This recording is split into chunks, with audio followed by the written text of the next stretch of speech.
दर्शकवृन्द नमस्कार। AP talk टाइममा स्वागत छ। म मनोज जोशी। नेपालको व्यवस्थापिका संसदको माथिल्लो सदन राष्ट्रिय सभाका वर्तमान अध्यक्ष गणेश प्रसाद तिमल्सिना सहित 20 सांसदको पदावधि यही फाल्गुन 20मा समाप्त हुन लागेको छ। मिनी संसदको रूपमा हेरिएको राष्ट्रिय सभामा संसदीय समिति मार्फत उठेका र उठाइएका सवालमा कतिपय मुद्दाहरूमा सरकारले ध्यान दिएको पाइँदैन।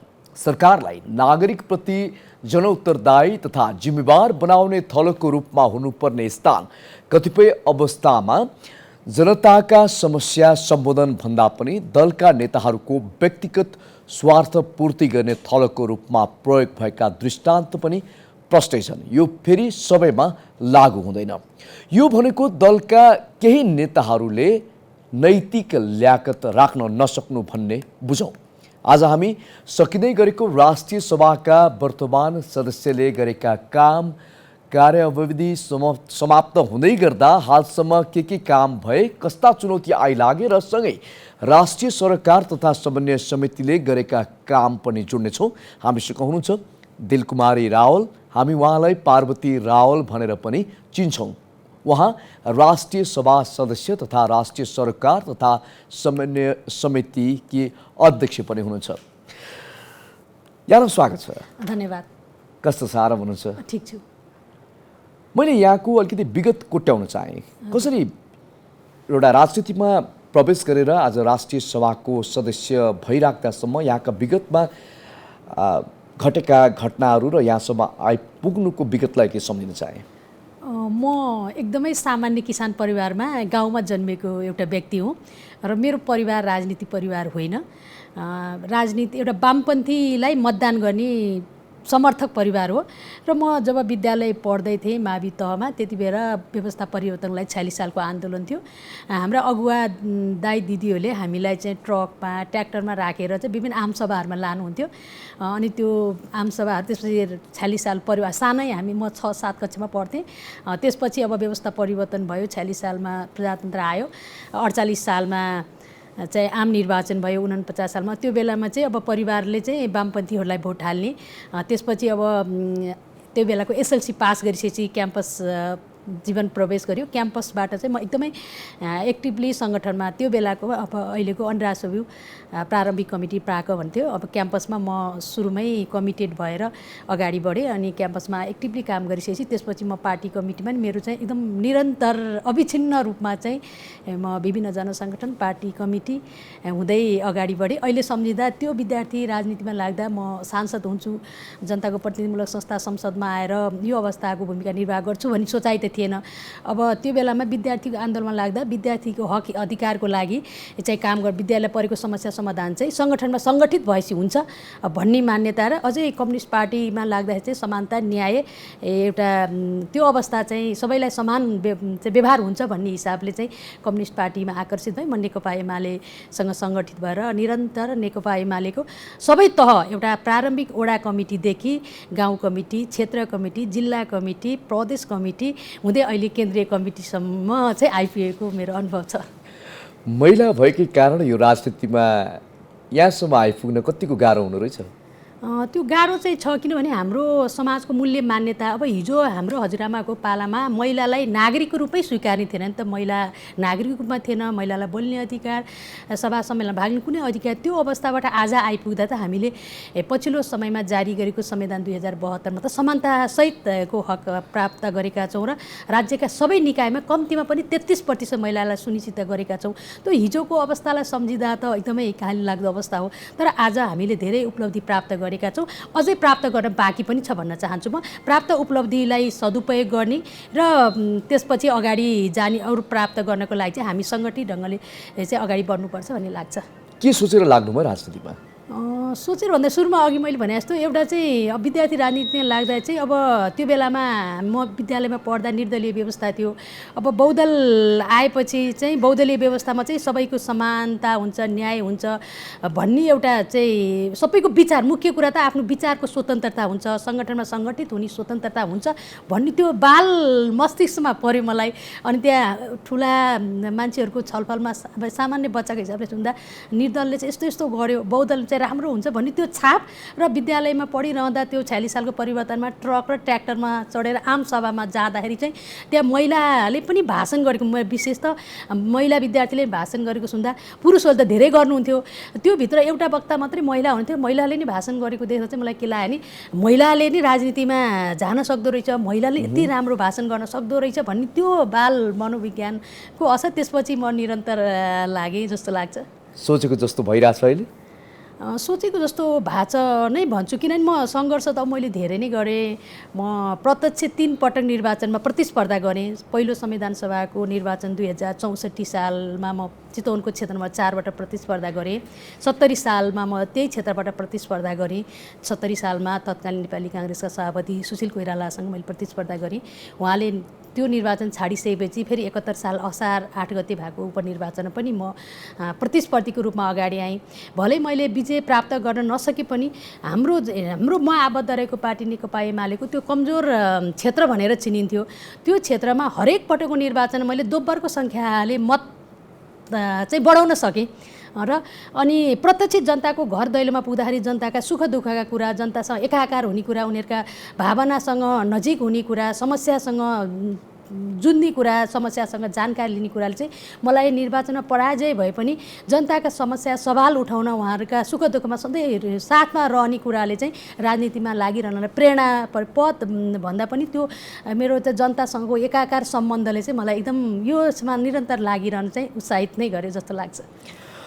मान्यज्यू लगायत 20 सांसदको पदावधि यही 20 गतेबाट सकिन लागेको छ। यहाँको 6 वर्षीय कार्यकाल कस्तो रह्यो? म यसलाई चाहिँ एकदमै सन्तुष्ट छु। एउटा सामान्य परिवारमा जन्मेर राज्यको एउटा महत्त्वपूर्ण नीति निर्माण गर्ने, कानुन निर्माण गर्ने जनप्रतिनिधिमूलक संसद, सङ्घीय संसदको राष्ट्रिय सभाको सदस्यको रूपमा मैले 74 साल फागुन 21 गते शपथ ग्रहण गरेँ। शपथ ग्रहणसँगै मैले एउटा आफ्नो सङ्कल्प पनि थियो, मैले यो जिम्मेवारीमा रहँदा मुलुकको लागि, जनताको लागि कानुन निर्माणमा आफ्नो सक्रिय भूमिका निर्वाह गर्छु र आफ्नो जिम्मेवारीलाई कुशलतापूर्वक पुरा गर्छु भन्ने सङ्कल्प थियो। त्यो भूमिकामा मैले एकदमै निष्ठा इमान्दारिताका साथ पुरा गरेँ। पद भनेको चाहिँ एउटा जिम्मेवारी हो। जिम्मेवारी चाहिँ कामका निम्ति हुन्छ, काम चाहिँ नतिजाको निम्ति हुन्छ, सकारात्मक नतिजा निकाल्नुपर्छ भन्ने त्यो मान्यता मैले डे 1 देखि नै सुरु गरेको थिएँ र आज करिब 6 वर्षको अन्तिम चरणमा आइपुग्दा अब हामीसँग 10-15 दिन मात्रै बाँकी छ। तर म फागुन 20 गतेसम्म मेरो यो भूमिकामा रहँदासम्म म यो जिम्मेवारीलाई एकदमै समयलाई खेर नफाल्ने हिसाबले यसलाई सदुपयोग गर्ने नै मेरो चाहिँ कार्ययोजना छ, लागिरहेको छु। म सन्तुष्ट छु मेरो आफ्नो भूमिका र जिम्मेवारी भन्ने लाग्छ। नतिजा पाउनु भएको छ? नतिजा म सन्तुष्ट छु। अब यस्तो के हुन्छ भने कतिपय चाहिँ अब आफूले व्यक्तिगत रूपमा, संस्थागत रूपमा पहल गर्ने हो। हामीलाई संविधान र कानुनले दिएको जिम्मेवारीलाई आफूले पुरा गर्ने हो। हामीले सबै नतिजा निकाल्न व्यक्तिगत रूपमा र संस्थागत रूपमा हामीले मात्रै सम्भव हुन्न। हाम्रो शासन प्रणालीमा सङ्घीय संसदलाई प्रभावकारी बनाउन सरकारको पनि भूमिका हुन्छ। सरकारले चाहिँ बिजनेस दियो भने संसद चल्ने हो होइन। त्यसो भएको हुनाले आफ्नो पाटोबाट चाहिँ कमजोरी रही ढङ्गले भूमिका निर्वाह गरेको छु भन्ने कुरा चाहिँ म गौरव राख्न चाहन्छु। संसदको पनि माथिल्लो सदन राष्ट्रिय सभा भनिन्छ। राष्ट्रिय सभाले स्ट्रङ कुनै निर्णयहरू गर्न सक्ने अवस्थामा पनि पछिल्लो अवस्थामा राष्ट्रिय सभामाथि केही प्रश्नहरू पनि उठे, यसको प्रभावकारितामा प्रश्न उठे। किन यस्तो भयो? एउटा कुरा त हाम्रो संवैधानिक व्यवस्थाले प्रतिनिधि सभा र राष्ट्रिय सभाको संयोजन नै सङ्घीय संसद हो। अब संविधानले प्रतिनिधि सभा सरकार गठन विशेष त प्रधानमन्त्री छनौटमा प्रतिनिधि सभाको मात्रै भूमिका हुन्छ र अर्थ विधेयकमा प्रतिनिधि सभाको मात्रै भूमिका हुन्छ। कानुन निर्माणमा चाहिँ दुईटै सभाको समान भूमिका हो। तर संविधानले के भनेको छ भने प्रतिनिधि सभाबाट राष्ट्रिय सभामा पठाएका विधेयकहरूको चाहिँ 60 दिनभित्र फिर्ता गर्नुपर्ने त्यो बाध्यकारी छ। राष्ट्रिय सभाले प्रतिनिधि सभाको हकमा पठाएको विधेयक चाहिँ हदम्याद नलाग्ने, समय सीमा नलाग्ने। तर प्रतिनिधि सभाले चाहिँ राष्ट्रिय सभामा पठाएको 60 दिनभित्र विधेयक फिर्ता गरेन भने त्यो चाहिँ फेरि प्रतिनिधि सभाले आफूले अगाडि बढाउन सक्ने। त्यो कतिपय चाहिँ संविधानले नै राष्ट्रिय सभा र प्रतिनिधि सभाको भूमिकालाई चाहिँ फरक गरेको छ। यो संवैधानिक विषय हो, आउने दिनमा हामी यो छुट्टै बहस गरौँला। जहाँसम्म राष्ट्रिय सभाको कुरा गर्नुहुन्छ, राष्ट्रिय सभाको भूमिका चाहिँ हामीले फरक ढङ्गले उच्च स्तरीय ढङ्गले चाहिँ पुरा गरेको छ भन्ने मलाई लाग्छ। कतिपय राजनीतिक विषयमा चाहिँ प्रतिसभा नचल्दा अवरोध हुँदा हामीले एकाध घटना बाहेक राष्ट्रिय सभालाई चाहिँ एउटा सबै दलहरूको सहमतिको केन्द्रबिन्दुमा राखेर सभा सञ्चालन गर्ने कुरा, समयमै तोकेको समयमै हामीले राष्ट्रिय सभा सञ्चालन गर्ने कुरा, सभा र राष्ट्रिय सभाका समितिमा प्राप्त भएका विधेयकहरूलाई सर्वसम्मत ढङ्गले चाहिँ निष्कर्षमा पुर्याउने कुरा चाहिँ त्यहाँ चाहिँ जति पनि प्रस्तावहरू छलफल, चाहे सार्वजनिक महत्त्वका प्रस्ताव, चाहे ध्यान आकर्षणका, चाहे सङ्कल्प प्रस्ताव हुन्, त्यहाँ रहेका सबै दलहरूको साझा सहमतिमै चाहिँ छलफल गराउने कुरा त यो राष्ट्रिय सभाको उपलब्धि हो नि। तर म यो महत्त्वपूर्ण AP1 टेलिभिजनमा आफ्नो कुरा राखिरहँदा यो सञ्चार माध्यमले पनि राष्ट्रिय सभाको भूमिकालाई जुन हिसाबले गरेको काम नगरेको काममा भन्दिनँ, प्राथमिकता नदिएको कुरामा पछिल्लो अस्ति भर्खर हामी यो राष्ट्रिय सभाको 15औँ अधिवेशन सुरु भयो हाम्रो फागुनको अस्ति 22 गते। त्यहाँ चाहिँ राष्ट्रिय सभा प्रतिसभामा चाहिँ सदन सुरु भयो, त्यो दिन दलका नेताहरूले बोल्ने काम रोकियो। तर राष्ट्रिय सभाले चाहिँ सबै आफ्नो चाहिँ कार्ययोजना कार्यसूची अनुसार कार्ययोजना अगाडि बढाए, त्यहाँ विधेयक प्रस्तुत भएका छन्, त्यहाँ दलका नेताहरूले सम्बोधन गर्नुभएको छ। तर हामीले संसार हेरिरहँदा प्रतिसभामा चाहिँ आज दलहरूका नेताहरूले सम्बोधन गर्ने काम भएन, राष्ट्रिय सभाले गरेको काम पनि आएन क्या। त्यहाँनिर चाहिँ सँगै प्रतिसभा राष्ट्रिय सभा एकै दिन बैठक बस्यो भने राष्ट्रिय सभाले गरेको काम पनि सञ्चार माध्यममा ध्यानाकर्षण हुँदैन, त्यो समाचारको विषय बन्दैन। त्यसो भएको हुनाले मेरो चाहिँ विनम्रतापूर्वक आम सञ्चार माध्यमहरूलाई के छ नि, सभामा भएका कामहरूको एउटा हुन त अब हाम्रो यो ओपन पार्लियामेन्ट्री सिस्टम छ, सबै कुरा लाइभ त हुन्छ। अब संसार नेपालभित्र मात्रै होइन, संसारभरि नै हाम्रो सिधै लाइभमा जाने अवस्था त छ। तर पनि सञ्चार माध्यमहरूले समाचारको हिसाबले त्यो सभाभित्र भएका राम्रा कामहरू ल्याइदिनु पऱ्यो। कमजोरी पनि ल्याइदिनु, म त के भन्छु भने राम्रो काम मात्रै होइन, यदि सभाले संसदले कमजोरी गरेको छ भने कमजोरी उठान भयो भने करेक्सनमा जाने हो नि त, त्यसलाई सुधार्ने हो नि त। त्यसो भएको हुनाले राम्रो काम पनि आउनु पर्यो, कमजोरी पनि चाहिँ औल्याइदिनु पर्यो, उठाइदिनु पर्यो। त्यसले आगामी दिनमा त्यो कमजोरी नदोहोरियोस् भन्ने चाहिँ म यो महत्त्वपूर्ण टेलिभिजन मार्फत भन्न चाहन्छु। यो चाहिँ तपाईँहरूको गुनासो भनौँ, गुनासो भन्दा नि यथार्थता हो, गुनासो म भन्दिनँ होइन। किन मैले भने अब हाम्रो पार्लियामेन्ट्री प्रोसेसमा चाहिँ ओपन पार्लियामेन्ट हो, हाम्रो खुल्ला छ। तर त्यहाँभित्र भएका समाचारको रूपमा आउने कुरामा चाहिँ जे छ यथार्थता, त्यो नभएको कुरा चाहिँ बनावटी गर्न पर्दैन। जे छ भएको कुरा चाहिँ सबै सञ्चार माध्यमहरूले अगाडि ल्याइदिनुपर्छ भन्ने एउटा चाहिँ मेरो आफ्नो कुरा हो। त्यसमा गुनासो गर्ने ठाउँ त मलाई गुनासो चाहिँ गर्नु मन लाग्दैन, यथार्थता नै हो त्यो। यहाँ राष्ट्रिय सरोकार तथा समन्वय समितिको अध्यक्ष भएर काम गरिरहनु भएको छ। यहाँको माध्यमबाट आम जनताका आधारभूत कुरादेखि राष्ट्रिय सरोकारका र तहगत राज्य संरचनाको विकासमा विभिन्न कुराहरू यहाँहरूले उठाउनु भयो पनि, के कुरा उठाउनु भयो अहिलेसम्म? मुख्य गरेर राष्ट्रिय सभाको नियावलीले हाम्रो हरेक समितिको कार्यक्षेत्र चाहिँ निर्दिष्ट गरेको हुन्छ। राष्ट्रिय सभामा 4वटा विषयगत समिति छ। यो विषयगत समितिको कामलाई प्रभावकारी रूपले सम्पन्न गर्न सकियोस्, त्यसले नतिजा दिन सकियो भनेर हामीले नियावलीमै सोच विचारिकन यसको कार्यक्षेत्र विभाजन गऱ्यो। एउटा सुखद संयोग, म चाहिँ 2075 सालको यो नियावली मस्यौदा समितिमा पनि बसेर काम गर्ने अवसर पाएर तल प्रतिनिधि सभाका समितिहरू मन्त्रालयगत कार्यविभाजन छ, हामीले चाहिँ विषयगत बनाएका छौँ। राष्ट्रिय सभामा जति पनि विधेयकहरू आउँछ त्यो विधान व्यवस्थापन समितिले हेर्ने, सरकारी आश्वासनका सवाल, राष्ट्रिय महत्त्वका दस्तावेजका सवाल, चाहिँ प्रत्याजित विधानका सवाल हाम्रो प्रत्याजित विधान तथा सरकारी आश्वासन समितिले हेर्ने, सुशासन विकास सम्बन्धी समग्र विकास दिगो विकास तथा सुशासन समितिले हेर्ने, राष्ट्रिय सरोकारका महत्त्वपूर्ण विषय यो सरोकार समितिले हेर्ने भनेर हामीले विषय छुट्याएर हामीले काम अगाडि बढायौँ। र राष्ट्रिय सरोकार समितिको कुरा गर्दा हामी सङ्घीय संरचना गइरहँदा 3 तहको सरकारको बिच समन्वय गर्ने यसको महत्त्वपूर्ण कार्यक्षेत्र। राष्ट्रिय गौरवका आयोजना विकास र समृद्धिलाई अगाडि लानको लागि राष्ट्रले राष्ट्रिय गौरवका आयोजनाहरू घोषणा गरेको छ। राष्ट्रिय गौरवका आयोजना, मानवाधिकार सन्धि सम्झौताको कार्यान्वयनको अवस्था, पछाडि पारेका क्षेत्र, समुदाय, संवैधानिक आयोग, राष्ट्रिय सम्पदा, राष्ट्रिय सुरक्षा, यी यस्ता विषय चाहिँ यो समितिको कार्यक्षेत्र छ। हामीले सुरुवातको दिनबाटै समिति गठन भइसकेपछि हामी 2074 साल फागुन 21 गते हामी राष्ट्रिय सभामा शपथ ग्रहण गरायौँ। त्यसपछि नियावली कमिटी बन्यो राष्ट्रिय सभा सञ्चालनको। त्यो नियावली चाहिँ पारित भइसकेपछि हामीले 2075 साल साउन 17 गते सभाबाटै 4वटा विषयगत समिति घोषणा भयो। त्यसपछि चाहिँ साउनको 22 गते बसेको बैठकले सभापतिको सभाको नेतृत्व छनौट गर्ने, समितिको नेतृत्व छनौट गर्ने काम भयो। त्यसपछि जिम्मेवारी लिएपछि हाम्रो कार्यक्षेत्रभित्र रहेका विषयमा हाम्रो समितिले सुरुबाट नै सबै विषय महत्त्वपूर्ण छन्, महत्त्वपूर्ण नभएका कुनै छैनन्। त्यो भित्र पनि एकदमै बढी प्रभावित हुने भनेको चाहिँ तहको 3 तहको सरकारको बिचको समन्वयको अवस्था हेर्नुपर्छ। त्यस्तै गरेर राष्ट्रिय गौरवका आयोजना हेर्नुपर्छ, जो चाहिँ वर्षौँदेखि लगानी भएको छ, अरबौँ लगानी भइसक्यो, त्यसले नतिजा प्राप्त गर्न सकेको छैन भने त्यो दुईटा विषय र अरूलाई हामीले प्राथमिकता राखेर त्यो दुईटालाई चाहिँ उच्च प्राथमिकता राखेर हामीले हेऱ्यौँ र त्यसको अध्ययन प्रतिवेदन पनि हामी 7 प्रदेशमा गएर 3 तहको प्रतिनिधि अथवा त्यो सम्बन्धी अनुभवी विज्ञ व्यक्तिहरूको पनि राय सुझाव लिएर हामीले सरकारलाई प्रतिवेदन पनि चाहिँ बुझाएका थियौँ। त्यो प्रतिवेदनमा हामीले भनेका थियौँ 3 तहको बिचमा चाहिँ सञ्चालन गर्नको लागि बन्नुपर्ने सङ्घीय संसदले बनाउनु पर्ने कानुन बनाउनु पर्यो। योजना बजेटहरू तर्जुमा भइरहँदाखेरि चाहिँ सङ्घ सरकारले गर्ने कस्तो योजना हो त्यसको स्पष्ट मापदण्ड हुन पर्यो। आज पनि संविधान जारी भएको चाहिँ 8 वर्ष पुग्न लाग्दा पनि हामीले सङ्घीय सरकारले चाहिँ 2 लाख 5 लाख योजनाहरू गयो, नामै शीर्षकै तोकेर गयो भन्ने गुनासो प्रदेश र स्थानीयको छ। त्यो कुरा हामीले 76 सालमै त्यो प्रतिवेदन मार्फत चाहिँ औल्याएका थियौँ होइन। थुप्रै कुराहरू औल्याएका थियौँ। राष्ट्रिय गौरवका आयोजनाको सन्दर्भमा पनि हामीले अध्ययन प्रतिवेदनै गरेर राष्ट्रिय गौरवका आयोजना चाहिँ एउटा स्पष्ट मापदण्ड नभइकन चाहिँ घोषणा हुने अनि चाहिँ त्यसको चाहिँ आयोजना सञ्चालनको चाहिँ मोडालिटी बजेट सुनिश्चितताको मोडालिटी नहुने, त्यसको लागत प्रभाव चाहिँ मूल्याङ्कन नगरिकन राष्ट्रिय गौरवका आयोजना सञ्चालन हुने स्थिति पनि थियो। यो सबै कुरालाई हामीले मध्यनजर गरेर समग्र जनतामा राष्ट्रिय गौरवका सञ्चालनका नीतिगत सवालहरू यो हुन् र हरेक हामीले त्यो बेलामा 24 वटा राष्ट्रिय गौरवका आयोजनाको अध्ययन गरेका थियौँ। अहिले त अब 3 वटा थपेर 27 वटा पुगिसकेको छ। त्यसको हरेक आयोजनाको चाहिँ समस्याहरू के हुन्, नीतिगत के हुन्, कानुनी के हुन्, अहिले व्यवहारिक के छन्, ती सबैका आयोजनागत पनि हामीले समस्याहरू र सुझावसहित त्यो चाहिँ अध्ययन प्रतिवेदन सरकारलाई बुझाएका छौँ। त्यसको केही कार्यान्वयनमा पनि आएको छ, कार्यान्वयन भएन भन्ने होइन, कार्यान्वयनमा पनि आएको छ।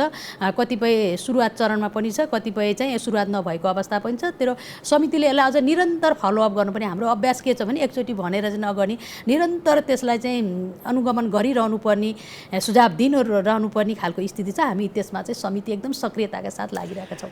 राष्ट्रिय सभा मात्र कार्यान्वयनको पक्षभन्दा पनि आवाज उठाउने एउटा थलोको रूपमा मात्रै विकसित भयो र त्यसको कार्यान्वयनको पाटो निकै कमजोर भयो भन्ने गुनासोहरू पनि सुन्ने गरिन्छ। यसमा तपाईँको भनाइ के छ? यसमा चाहिँ के हो अरे राष्ट्रिय सभामा चाहिँ विषय उठान हुने, छलफल हुने, समस्या पहिचान र समाधान दिने हो, गर्ने चाहिँ सरकारले फलो। म हजुर यहाँलाई एउटा मात्रै उदाहरण दिन्छु। हामीले अहिलेसम्म यो 6 वर्षको अवधिमा 5 वटा वार्षिक प्रतिवेदन सभामा पेश गरिसकेको छ। त्यो 5 वटा मध्ये हामीले 3 वटा 75-76 देखि चाहिँ यो अन्तिमको 77-78 सम्मको 3 वटा वार्षिक प्रतिवेदन जहाँ चाहिँ सरकारलाई हामीले निर्देशन दिएको अवस्थाको चाहिँ हामीले मूल्याङ्कन गर्यौँ। हामीले आफैले सरकारलाई जारी गरेको निर्देशन ठिक ढङ्गले दिन सक्यौँ कि सकेनौँ, ठिक निर्देशन दिन सकेनौँ कि ठिक निर्देशन दिएर नि सरकारले कार्यान्वयन नगरेको हो भन्ने पाटोबाट हामीले एकदमै वस्तुनिष्ठ भएर चाहिँ हामीले आफैलाई समीक्षा गरेका थियौँ। त्यसको प्रतिवेदन सभामा लगेर छलफल पनि गराएको थियौँ। के थियो भने कारण 3 वर्षको बिचमा हामीले चाहिँ 140 बुँदामा चाहिँ सरकारलाई निर्देशन दिएका रहेछौँ। त्यो 40 बुँदामध्ये 70 बुँदा चाहिँ झन्डै 50% चाहिँ प्रधानमन्त्री नेपाल सरकार प्रधानमन्त्री कार्यालय रहेछ। त्यसपछि 44 बुँदा चाहिँ हाम्रो स्वास्थ्य मन्त्रालय रहेछ र अरू 16 बुँदा चाहिँ हाम्रो अरू निकायहरू जसरी हाम्रो कार्यक्षेत्रसँग जोडिएको हिसाबले रहेछ। त्यसले हेर्दाखेरि चाहिँ हामीले 140 मध्ये 50% चाहिँ कार्यान्वयनको चरणमा रहेको, अलिकति सुरुवात भएको, अब पूर्णता चाहिँ होइन, सुरुवात भएकोलाई अब कार्यान्वयनको चरणमा रहेको, आंशिक कार्यान्वयन भएको भनेर हामीले त्यसको नतिजा निकालेका थियौँ। 44 बुँदा करिब 38.6% चाहिँ हाम्रो पूर्ण कार्यान्वयन भएको र 16 वटा बुँदा अथवा 11.4% चाहिँ कार्यान्वयन नभएको। म एउटा मात्रै उदाहरण दिन्छु। अब कार्यान्वयनको चरणमा रहेको चाहिँ हामीले राष्ट्रिय गौरवका लागि छुट्टै कानुन बनाउनु पर्छ भनेर अघिल्लो तत्कालीन सामान्य प्रधानमन्त्री केपी ओलीकै पालामा हामीले सरकारलाई निर्देशन दिएका थियौँ। त्यो बेलामा सरकारले राष्ट्रिय गौरवका लागि छुट्टै कानुन ल्यायो, विधेयक ल्यायो, राष्ट्रिय प्राथमिकता तथा द्रुतता र आयोजना सम्बन्धी विधेयक ल्यायो, प्रतिसभामा चाहिँ रह्यो लामो समय। तर त्यो अल्झेर बस्यो। सुरुवात त सरकारले गरे हो होइन, त्यसपछि प्रतिसभा विघटन भयो, त्यसपछि सरकार परिवर्तन भयो, त्यसलाई क्यारी अन गर्ने अवस्था बनेन। कार्यान्वयन त निर्देशनको आधारमा कार्यान्वयन स्टेप अगाडि त गयो। कानुनको पाटोमा जान नसकेको अहिलेको सरकारमा आइसकेपछि त्यो म सरकारले भन्दैछु अड्कायो। म भन्दैछु त्यो हामीले चाहिँ 50% चाहिँ कार्यान्वयन निर्देशन चाहिँ कार्यान्वयनको चरणमा रहेको, त्यसलाई चाहिँ पुरा नभएको भन्ने हिसाबको हाम्रो नतिजा रह्यो। 44 टा बुँदा अथवा 38.6% चाहिँ पूर्ण कार्यान्वयन भयो। त्यो पूर्ण कार्यान्वयन चाहिँ के थियो भने हामी कोभिड-19 को एकदमै महामारीमा थियौँ। त्यो बेलामा चाहिँ समन्वयको कुरा, सहकार्यको कुरा, खोप व्यवस्थापनका कुरा, थुप्रै कुराहरूमा रहेर हामीले सरकारलाई चाहिँ निर्देशन दिएका थियौँ। त्यो बेलामा चाहिँ अलि स्वास्थ्यसँग रहेको चाहिँ धेरै निर्देशनहरू कार्यान्वयन भएको अवस्था रहेर जहाँ 16 वटा बुँदा 11.4% कार्यान्वयन भएन, त्यहाँ पनि कानुन निर्माण गर्ने कुराहरू थिए। राष्ट्रिय गौरवकै आयोजनाका सन्दर्भमा हामीले चाहिँ बुढी गण्डकी सञ्चालनको मोडालिटी के हो त नि, यसको स्रोत के हो, कार्य सञ्चालनको मोडालिटी के हो, स्रोत चाहिँ के हो भनेर उठाएका थियौँ। यो अन्तर्राष्ट्रिय विमानस्थल निजगढको कुरा मोडालिटी के हो भनेर उठाएका थियौँ। त्यो कुरा चाहिँ एकदम शून्यतामा रह्यो। तर अहिले पछिल्लो चरणमा आइरहँदा चाहिँ बुढी गण्डकीको चाहिँ मोडालिटी चाहिँ अब चाहिँ पिपिपी मोडलमा जाने भन्ने आएको छ। त्यसको स्रोत सुनिश्चितता त अझै भएको छैन। त्यसैले अहिले पनि हामीले, मेरो मतलब चाहिँ के भने निरन्तर निगरानी चाहिँ गर्नुपर्छ सरकारलाई भन्ने हो। हामीले एकचोटि निर्देशन दियो भएन भनेर भने कतिपय चाहिँ अब लामो प्रक्रिया पार गर्नुपर्ने अवस्था पनि त छ नि। त्यसो भएन भने समिति निरन्तर निगरानीमा रहनुपर्छ, सरकारलाई चाहिँ निगरानी गरिरहनुपर्छ, फलोअप गरिरहनुपर्छ आफूले पठाएको निर्देशन के भयो भनेर। र अर्को कुरा हामी समिति चाहिँ के छ भने एकदम निर्देशन दिँदाखेरि चाहिँ अलिकति एकदमै विचार गरेर विश्लेषण गरेर वस्तुनिष्ठ ढङ्गले चाहिँ निर्देशन दिने पाटोमा। अर्को चाहिँ कार्यान्वयन नभएको अर्को एउटा महत्त्वपूर्ण पाटो चाहिँ हामी संसदको तर्फबाट, समितिको तर्फमा यो कुरा पनि राख्न चाहन्छु। त्यसमा चाहिँ अब प्रति सभामा 10 वटा समिति छ, राष्ट्रिय सभामा 4 वटा छ, संयुक्त समिति 2टा 16 वटा समिति छ। प्रतिनिधि सभा र राष्ट्रिय सभाका समिति कतिपय कार्यक्षेत्र चाहिँ बाजिन्छन् अथवा दोहोरोपना पर्छ। अनि त्यही विषयमा चाहिँ प्रतिनिधि सभामा छलफल भयो, राष्ट्रिय सभामा छलफल भयो भने अनि आफ्नो ढङ्गले निर्देशन दिने भयो। त्यो आफ्नो ढङ्गले निर्देशन दिँदाखेरि सरकारलाई के सहज हुने भयो भने यो चाहिँ फरक निर्देशन आज कार्यान्वयन गर्न सकिँदैन भन्ने जवाफ रह्यो। अर्को चाहिँ जुन सजिलो छ त्यो कार्यान्वयन गर्ने भयो क्या। त्यसो भएको हुनाले हामीले एकदमै अहिले चाहिँ स्वीकारेको अब सुधार गर्नुपर्ने विषय चाहिँ साझा विषयमा चाहिँ संयुक्त बैठक बस्ने, संयुक्त अध्ययन अथवा अवलोकन गर्ने कुरा, संयुक्त ढङ्गले निर्देशन दिने कुरा, संयुक्त फलोअपमा जान सक्यौँ भने पनि निर्देशन कार्यान्वयनको हाम्रो प्रतिशतलाई बढाउन सक्छौँ। यो कुरा चाहिँ हामीले राष्ट्रिय सभाको हकमा चाहिँ लागू गरेका छौँ। किनभने हामी संयुक्त बैठक पनि बस्छौँ, संयुक्त अनुगमन पनि जान्छौँ, प्रतिवेदन दिँदा पनि निर्देशन दिँदा पनि संयुक्त ढङ्गले सल्लाह गरिदिन्छौँ। प्रति सभामा चाहिँ यो अभ्यास गर्न सकेको छैन। यो अभ्यासमा जानुपर्छ भन्ने मेरो स्ट्रङली सुझाव चाहिँ छ। सरकारले तपाईँहरूले दिएको निर्देशन कार्यान्वयन नगर्नुको कारण चाहिँ के हो? यो दल सरकार चेन्ज भएर हो अथवा आफू पक्षीय कोही त्यस्ता नेता नभएर हो अथवा चाहिँ पक्षपातीपूर्ण व्यवहार तपाईँहरूमाथि गरिरह्यो? एउटा चाहिँ मलाई के लाग्छ भने यो छिटो सरकार परिवर्तन हुने कुरा नि हो र संसद र समितिप्रति सरकार संवेदनशील बन्न नसकेको नि हो। अर्को मलाई के लाग्छ भने संसदीय समिति भनेको चाहिँ सरकारको कामलाई सहयोग गर्ने हो। यहाँ चाहिँ कतिपय चाहिँ माननीय मन्त्रीज्यूहरूको बुझाइ अथवा सरकारको बुझाइ के रहन्छ, समितिमा आउन नपरे हुन्थ्यो जस्तो, समिति छल्ने जस्तो प्रवृत्ति पनि देखिन्छ। तर म स्पष्टताका साथ के भन्न चाहन्छु भने संसदीय समिति भनेको चाहिँ सरकारको कामलाई सहयोग गर्ने हो, सहजीकरण गर्ने हो। सरकारको काम कारबाही चाहिँ कानुनी जटिलता छ कि व्यवहारिक जटिलता छ कि त्यस्तो अवस्थालाई सहजीकरण। म तपाईँलाई एउटा मात्रै उदाहरण दिन्छु। 77 सालमा चाहिँ जब कर्मचारी समायोजन ऐन आयो, समायोजन प्रक्रिया अगाडि बढ्दा कर्मचारी आन्दोलित भयो। सिंहदरबार होइन, प्रधानमन्त्री कार्यालय घेर्न आउने स्थिति आन्दोलन क्रममा बढ्यो। त्यसपछि हाम्रो समितिले चाहिँ आन्दोलनरत पक्ष सरकारलाई चाहिँ बोलाएर एकै ठाउँमा राखेर चाहिँ एउटा सहजीकरण गर्यो र कर्मचारीलाई सरकार अभिभावक हो, कर्मचारीको माग गुनासा सुन्नुपर्छ। कर्मचारी राज्यको एउटा अङ्ग भावनाले यसले कानुन कार्यान्वयनमा सहजीकरण गर्नुपर्छ र समस्याको समाधान दिनुपर्छ भनेर हामीले 3 पक्ष बसेर अहिले समायोजन ऐनले व्यवस्था गरे अनुसार कर्मचारी समायोजनमा जाने, जति पनि कर्मचारीका गुनासाहरू मागहरू छ ती सबै कुरा सङ्घीय निजामती ऐनमा चाहिँ समावेश गरेर अगाडि बढेर सहमति गरे। त्यो बेला आन्दोलन फिर्ता भयो, अगाडि पनि बढ्यो, सङ्घीय निजामती ऐन पनि आयो। तपाईँ हामी सबैलाई थाहा छ प्रति सभामा त्यो चाहिँ त्यत्तिकै अल्झिने अवस्था रहेर आजसम्म त्यो ऐन चाहिँ संसदमा त्यो विधेयक संशोधन आउँदाखेरि हाम्रो सङ्घीयताको एउटा महत्त्वपूर्ण पक्ष चाहिँ प्रशासनिक सङ्घीयता कार्यान्वयन हुन सकेको छैन। त्यसो भएको हुनाले हामीले गरेका कुरालाई सरकारलाई चाहिँ संसदप्रति समितिप्रति सरकारलाई सहयोग गर्ने हो, त्यो चाहिँ अझै बुझाउन सकेका छैनौँ। जो अब पहिला समितिमा रहेका मान्यज्यूहरू मन्त्री भइसकेपछि त बुझ्नुहुन्छ कि भनेको मन्त्री भइसकेपछि फेरि बुझ्नु हुँदो रहेछ। जिम्मेवार हुन सकेन।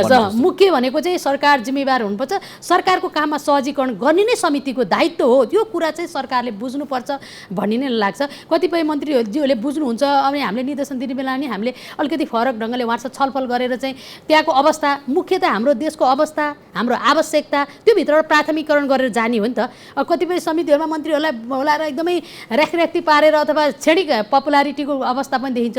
क्षणिक प्रचार भन्दा पनि हामीले दीर्घकालमा समस्यालाई पहिचान गरेर समाधान दिने हो समितिको काम भनेको। त्यसमा सरकार गम्भीर बन्छ, सरकारलाई सहयोग गर्ने हो। यो चाहिँ अलिकति कमी भएको छ। हाम्रो समितिले चाहिँ यो विषयमा एउटा निष्कर्षमा पुगेको पनि छ। कम्तीमा पनि संसदीय समितिहरूसँग चाहिँ कोअर्डिनेसन गर्न हरेक मन्त्रालयमा संसदीय डेस्क भयो भने एउटा त इन्स्टिट्युसनल मेमोरी कुरा पनि हो। छिटो सरकार बदलिने कुराले गर्दा 6 महिनापछि अर्को पदाधिकारीले बोलाउँदा म त भर्खर सर्व भएर आएको भन्नुहुन्छ। त्यसो भएर संसदीय समितिको कामहरूलाई चाहिँ संस्थागत सम्झनाको लागि, इन्स्टिट्युसनल मेमोरीको लागि पनि सरकारका हरेक मन्त्रालय संसदीय डेस्क भयो भने संसद र समितिको बिचमा, सरकारको बिचमा एउटा राम्रो सम्बन्ध स्थापित हुनुहुन्छ। मन्त्रालयमा संसदीय डेस्क हुनुपर्छ, संसद हेर्ने फोकल पर्सन हुनुपर्छ भनेर हाम्रो सिफारिस पनि समितिको तर्फबाट सरकारलाई छ। संक्षिप्त जवाब दिनु होला। वर्तमान सरकारको काम कारबाहीप्रति के भन्नुहुन्छ? अहिलेको सरकारको काम कारबाही एकदमै ढिला सुस्ती छ। केही भ्रष्टाचारका फाइलहरू खोलेको छ, त्यो सकारात्मक पक्ष हो। त्यो खोलिरहेका फाइलहरू जब अनुसन्धानमा अगाडि बढ्छ अनि अनुहार हेरेर चाहिँ फर्किने स्थिति बनेको छ। सरकारलाई मेरो प्रश्न कुरा के छ भने हरेक कुरा चाहिँ भ्रष्टाचार चाहिँ मुलुकको शत्रु हो नि त, कुनै पार्टी विशेष दल विशेषको होइन। भ्रष्टाचार विरुद्ध खोलिएका फाइलहरू चाहिँ गठबन्धनका दलको अनुहार हेरेर चाहिँ अगाडि बढ्नु भएन, निष्पक्ष ढङ्गले जानु पर्यो। अर्को जनताले खोजेको भनेको सार्वजनिक सेवा प्रभाको। आज सार्वजनिक सेवा साह्रै अस्तव्यस्त छ। एउटा सामान्य नागरिकले औषधि उपचार गर्न पाएको छैन, एउटा सामान्य ढङ्गले राज्यबाट हुने सेवा सुविधा प्राप्त गर्ने स्थिति छैन। हरेक कुरामा भनसुन गर्नुपर्ने, सोर्स गर्न लाउने स्थिति छ। एउटा नागरिकले सहज ढङ्गले सार्वजनिक राज्यबाट प्रदान गर्ने सेवा सुविधा चाहिँ प्राप्त गर्ने स्थिति छैन। आज किसान, म चितवनको प्रतिनिधि हुँ, चितवनका किसानहरू आफूले बेचेको दुधको भुक्तानी नपाएर सिंहदरबार आउनु परेको छ, प्रधानमन्त्रीलाई भेट्न परेको छ। यो स्थिति त लाजेमर्दो स्थिति हो नि त। जनताले के खोजेको छ? आफूले उत्पादित गरेको कृषि उपजको बजार भाव मूल्य खोजेको छ। मजदुरले के खोजेको छ? श्रम, आफूले श्रम गरेको मूल्य खोजेको छ। विद्यार्थीले के खोजेको छ? नियमित ढङ्गले आफ्नो पठन पाठन शैक्षिक क्यालेन्डर लागू गरेर समयमै आफ्नो चाहिँ अध्ययनलाई पुरा गर्ने अवस्था खोजेको छ। यति पनि सरकार चाहिँ गर्न सक्दैन। सरकार के? सरकार त कार्यकारी हो, सरकार काम गर्नका निम्ति हो नि। सत्ता भनेको त, सरकार भनेको, मन्त्री भनेको त त्यो झन्डा हल्लाउनको लागि मात्रै होइन, जनताका सरकारको विषय सम्बोधन गर्ने निकाय सरकार हो। तर वर्तमान स्थितिमा चाहिँ सरकार केही विषय चाहिँ बाहिर ल्याएर प्रचार चाहिँ हुने, तर साँच्चै अहिले जनतामा परेको पिरमर्का, तपाईँ रुकुम र आएको भूकम्प अथवा जाजरकोटको भूकम्पको पीडितहरूको अवस्था हेर्नुहोस्। आज राज्यबाट हुने त्यति सेवा सुविधा र जनता, भूकम्प पीडित नागरिकले चाहिँ तत्काल पाउनुपर्ने राहतहरू चाहिँ पाउन नसक्दा चाहिँ के अवस्था जनताहरू मर्नु परेको अवस्था छ। म सरकारलाई चाहिँ विनम्रतापूर्वक, सरकार भनेको कार्यकारी हो, सरकार भनेको अभिभावक हो, कामका निम्ति हो सरकार। प्रचारका लागि भन्दा राम्रो काम गरे त प्रचार यसै हुन्छ नि त, हैन? त्यो कुनै चाहिँ फन्डा ल्याएर चाहिँ प्रचार गर्नु पर्दैन। राम्रो काम गरेर जनताको पक्षमा काम गरेर अगाडि बढ्नका लागि चाहिँ म अनुरोध। त्यो स्थिति देखेको चाहिँ आज जनतामा निराशा छ, आज चाहिँ जनतामा आक्रोश छ, व्यवस्थाप्रति प्रश्न छ। यो व्यवस्था त लोकतन्त्रको विकल्प लोकतन्त्र हो, गणतन्त्रको विकल्प गणतन्त्र हो। तर राज्य सञ्चालन, सरकार सञ्चालनमा बसेका व्यक्तिहरूले सही ढङ्गले चाहिँ सेवा प्रभाव गर्न नसक्दा, नागरिकका गुनासो सुन्न नसक्दाखेरि चाहिँ आज यो अवस्था आइरहेको छ। त्यसो भएको हुनाले चाहिँ व्यवस्थाको विकल्प छैन। यसलाई सञ्चालन गर्ने नेतृत्वहरूको चाहिँ गलत क्रियाकलापले गर्दा चाहिँ जनतामा निराशा आएको छ, आक्रोश बढेको छ। यसलाई चाहिँ हामीले कामबाट नै देखाउनुपर्छ भन्ने लाग्छ मलाई। 2 लाइनमा सकाइदिनुहोस्, तपाईँको गन्तव्य के हुन्छ अब मेरो गन्तव्य भनेको चाहिँ मैले 6 वर्ष राज्यले मलाई लगानी गरेर सेवा सुविधा दिएर संसदको रूपमा भूमिका निभाए मैले थुप्रै कुराहरू सिक्ने अवसर पाएँ। अब मेरो गन्तव्य भनेको चाहिँ संसदभन्दा बाहिर रहेर एउटा चाहिँ नीति निर्माणका लागि चाहिँ बहस गर्ने कुरा, आफूले सिकेका, राज्यले लगानी गरेर मैले यो 6 वर्ष सिकेका आफ्ना अनुभवहरू, अनुभूतिहरू चाहिँ र अब आउने सभा र सदस्यहरूलाई पनि हाम्रो आफ्नो दायित्व अनुसार सभाले खेल्नुपर्ने भूमिका, सांसदले खेल्नुपर्ने भूमिकाका धर्ममा आफ्नो अनुभव सेयर गर्ने बनेर साँच्चै सुशासन कायम गर्नका लागि, समृद्धि निर्माण गर्नको लागि, राजनीतिक स्थायित्वको लागि नै मेरो भूमिका रहन्छ। सामाजिक न्यायको लागि, राजनीतिक स्थायित्वको लागि र हाम्रो देशमै सम्भव छ विकास र समृद्धि, हाम्रै देशमा सम्भव छ, त्यसको लागि बलियो राष्ट्रवादी शक्ति चाहिन्छ, एउटा चाहिँ भिजनरी लिडरसिप चाहिन्छ, त्यो राजनीतिक स्थायित्व चाहिन्छ। अहिले भनेको नेकपा एमालेसँग एउटा स्पष्ट भिजन सहितको नेतृत्व पनि छ। त्यो हिसाबले चाहिँ म नेकपा एमाले केन्द्रीय सदस्य पनि भएको, नेकपा एमालेसँग त्यो क्षमता छ। त्यसको एउटा केन्द्रीय सदस्यको नाताले हामीले त्यो जनता सुखी नेपाल र समृद्ध राष्ट्र निर्माण गर्ने त्यो राष्ट्रिय आकांक्षा हो, त्यो आकांक्षा पुरा गर्न नै मेरो बाँकी राजनीति सामाजिक जीवन लाग्छु, म त्यसमा चाहिँ सङ्कल्पित छु भन्ने लाग्छ मलाई। यहाँसम्म आएर मान्यज्यू आफ्ना महत्त्वपूर्ण भनाइराख्नु त्यसको लागि यहाँलाई धेरै धेरै धन्यवाद। यहाँलाई पनि धेरै धेरै धन्यवाद। यहाँको महत्त्व टेलिभिजन AP1 टेलिभिजन मार्फत आफ्ना अनुभव र अनुभूतिहरू आम दर्शक बिचमा लाने अवसर प्राप्तको लागि यहाँलाई धन्यवाद दिन चाहन्छु। धन्यवाद। दर्शकवृन्द, आज हामीले कुराकानी गऱ्यौँ दिलकुमारी रावल, उहाँलाई हामी पार्वती रावल भनेर पनि चिन्छौँ। उहाँ राष्ट्रिय सभा सदस्य तथा राष्ट्रिय सरोकार तथा समन्वय समितिकी अध्यक्ष पनि हुनुहुन्छ। AP1 हेर्दै गर्नुहोला। नमस्कार।